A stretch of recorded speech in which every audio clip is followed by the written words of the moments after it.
Govan Whittles. Now, Govan, as we hear the level of detail that is coming out of all of these commissions, I guess the new dawn and the project of renewing South Africa is going to take a while. Let's recap some of the salient points that came out of yesterday's hearing.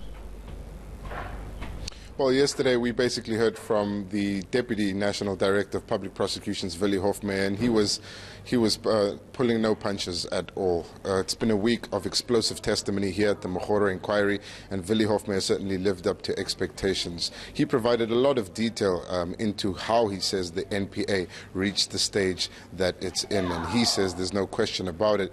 It is a state of disaster, and this is because at least according to Hofmeyer, the leadership of advocates Nomgcobo, Jiba and Mrwebi. And so, as you alluded to earlier, Hofmeyer saying that the problems at the NPA started with the prosecution of Jackie Selebi, and during that time is when they saw the most attempts for political interference in the NPA. And he's fingering Nomgcobo, Jiba and Mrwebi as the ones to blame for this, saying that they, of course, supported Jackie Selebi's application for a stay of prosecution. And he says that may have been because of a grudge towards the prosecutor Gerinel. But from there, he says there was systematic targeting of law enforcement officials, police officers and prosecutors who are involved in cases involving corruption, linked to high-profile politicians, but also the capture of the state. And some of these cases, Hofmeyer said, included high-profile ones like the charges brought against Public Enterprises Minister Pravin Gordhan, but also other cases such as the Bosasa matter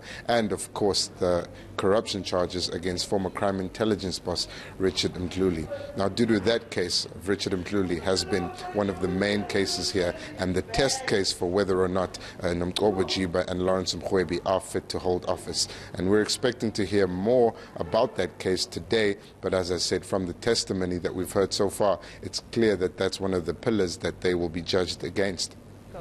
Thank you very much. At the Mokgoro Commission, we'll be keeping a close eye on developments there throughout the day here on ENCA.